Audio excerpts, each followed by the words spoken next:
Window treatments play a big role in making an arts and crafts house a home. They not only function for light control and insulation, but also can add a sense of warmth and cheerfulness through their texture, color, and possibly some pattern design. There are many details to think about when deciding on window treatments, and since this is not something most people do frequently, I know it can seem complicated. There are a number of details, but really, if you keep a few basics in mind, your window treatments should be a happy addition to your home for many years. Of course, there are many types and sizes of windows within a home and even sometimes within one room. We can also consider portieres for doorways. In this short video, I will begin with an overview of the basic principles and define some terms. We will then look at typical types of openings, both windows and doorways, and possible treatments in keeping with the arts and crafts style, particularly the American arts and crafts style. I will also discuss hardware options and briefly touch on some construction details for those who wish to make your own curtains. Research from period sources gives us an idea of the types of window treatments in the arts and crafts style.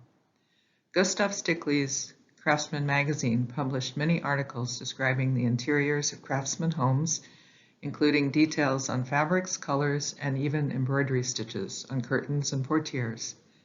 Stickley, primarily known for his superb furniture, also offered a complete concept for decorating your home and offered textiles from his workshops. He likened a room setting to a landscape scene and suggested the walls, floors, and larger areas such as windows are the background, while decoration upon them could be viewed as a flower upon a plot of grass. That is not to say that you must have a turn-of-the-century house or that you must follow Gustav Stickley.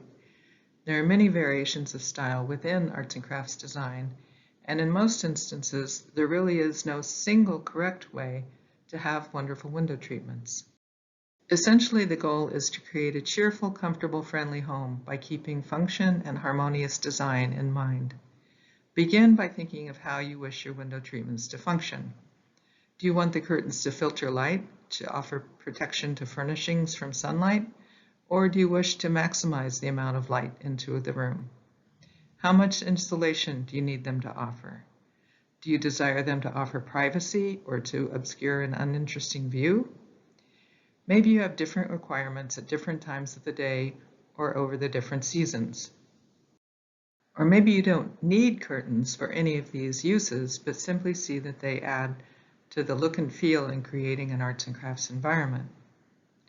Also, tally up the existing features that you have to work with. Is there existing window trim that you want to keep exposed, or maybe you wish to cover it up? Do the windows open inwards?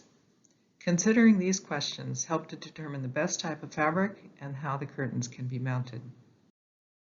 Sometimes the solution is multiple layers of window treatments, and sometimes a compromise must be made.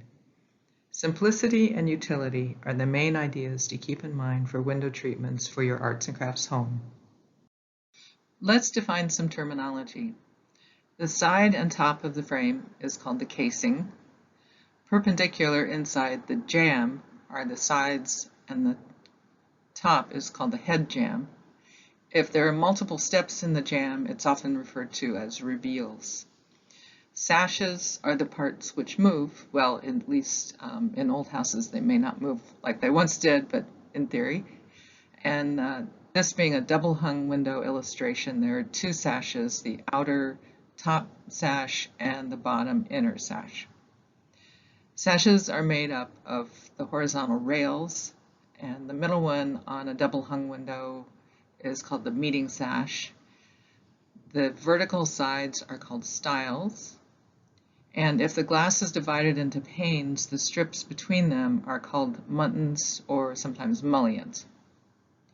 The sill is the horizontal base of the frame, and the apron is below the sill, generally in the same plane of the casing. While this is a basic double hung window, these terms apply to other types of windows as well. There are many variations in double hung windows. They can be arranged in combinations, have sashes of different proportions, and have various divisions of the muntins. In this In progress photo, the homeowner kept the roller shades, which are a period-appropriate window treatment, and added cafe-style curtains and a lightweight fabric mounted at the meeting rail to soften the light when sitting in this alcove. The very deep jambs made this an easy solution. The other basic type of window in houses from the turn of the century is the casement window, which is hinged on one side. Here you see a pair of casement windows with hardware for 2 sets of curtains.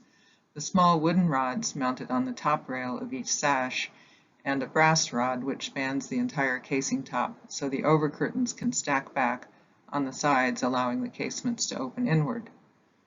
The architect had the forethought to allow for hanging the curtains and the use of the windows. Deciding to treat a make of windows individually or as a unit is often a question. Both methods are correct. It just depends on what works best for your situation. The most iconic window of an arts and crafts home is what is often referred to as the bungalow window. It really consists of 3 windows together. Generally, the center window is wider than the 2 windows on either side. Sometimes the center window is fixed. The side windows may be double hung as here, or they may be casements. This is a before photo. There are many ways to treat bungalow windows. Here, a pair of over curtains spans the full width, and sheer curtains with the casing top are mounted below the muttons. Here, a pair of curtains cover the center window and 1 panel on each side window, all on 1 long rod, with typical gooseneck style brackets. These smaller 3/8 diameter rods can span about 40 inches between supports. The curtains hang on small rings. Rings facilitate opening and closing the curtains easily. The rings cannot pass by the supports, so this arrangement of 4 panels works well for a wide window. The curtains mainly stack over the casing. The top hem is doubled, and the rings can either be sewn on by hand or a drapery hook can be inserted to attach the curtains to the rings. A variation is to sew the rings on below the top of the back of the curtains. We call this hidden rings, and it covers a bit of space above the rod. For sheer curtains and stationary curtains, a simple casing top or rod pocket works well. For 3/8 inch diameter rods, we often make the casing 1.5 inches deep. A heading above the casing also is an option, especially for cafe curtains. Generally, the heading is 1 inch. Tucks are another option. This gives a more formal look and helps distribute the fullness of the curtains when opening and closing. We don't often make loop tops for curtains, as I don't know of any historic precedent in the arts and crafts style. But these contemporary wooden rods don't have coordinating rings, so while loops don't slide as easily, they sometimes are a solution. These stenciled borders are adapted from designs originally offered by Gustav Stickley's craftsman workshops. Valances actually were fairly common in arts and crafts homes, often in combination with cafe-style curtains or with side panels mounted on separate rods. Even Gustav Stickley sanctioned valances. This is Craftsman Farms with the original furnishings. There were valances at the doorways between the living room and the dining room, one facing each room with an appliqué and embroidered border, and portieres with the border as well. Also notice the window curtains, a pattern fabric called Craftsman Crepe, which was offered in Stickley's catalogs. A wide opening would have a pair of portieres, often with the color of the fabric and designs coordinating with the room it faces. At single doorways, portieres can be a wonderful opportunity to bring some color and arts and crafts design into your home. They can curtain off a closet or hang between rooms to function for temperature control. For windows on doors and French doors, often rods are mounted directly on the door an inch or so above and below the glass, and the curtains are constructed with casings. They can be made of sheer fabric or a heavier fabric with lining to maintain privacy. At the turn of the century, there were a number of companies in the United States offering printed fabrics with arts and crafts patterns. Here's Jack London and friends outside the farmhouse where he wrote many of his famous novels. In the window you see what was very typical, a semi-sheer fabric with borders on each side and a pendant type of design.